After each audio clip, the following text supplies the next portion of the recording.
Welkom terug, dit is weer 'n nuwe week wat vir ons voorlê en ons wysheid vir hierdie week is vriende moet nooit mense seer maak nie.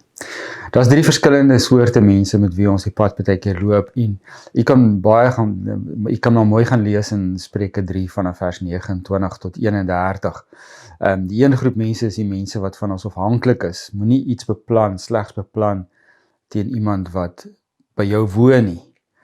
So, daar's mense wat van ons afhanklik is, ons moet sorg dat ons hulle nie seer maak nie. Dan is daar ook mense wat ons maklik kan beskuldig.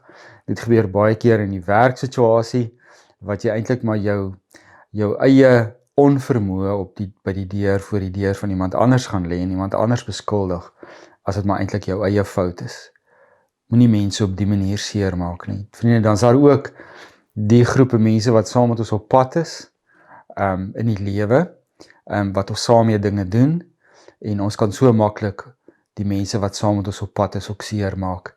Dit beteken mense wat in 'n huwelik is, dit beteken soos lande en nasies wat saam moet werk, soos Brexit op die oomblik hier by ons, en dan ook in Suid-Afrika groepe wat moet saamwerk, en baie keer maak ons mekaar seer net omdat ons kan, vir geen rede nie.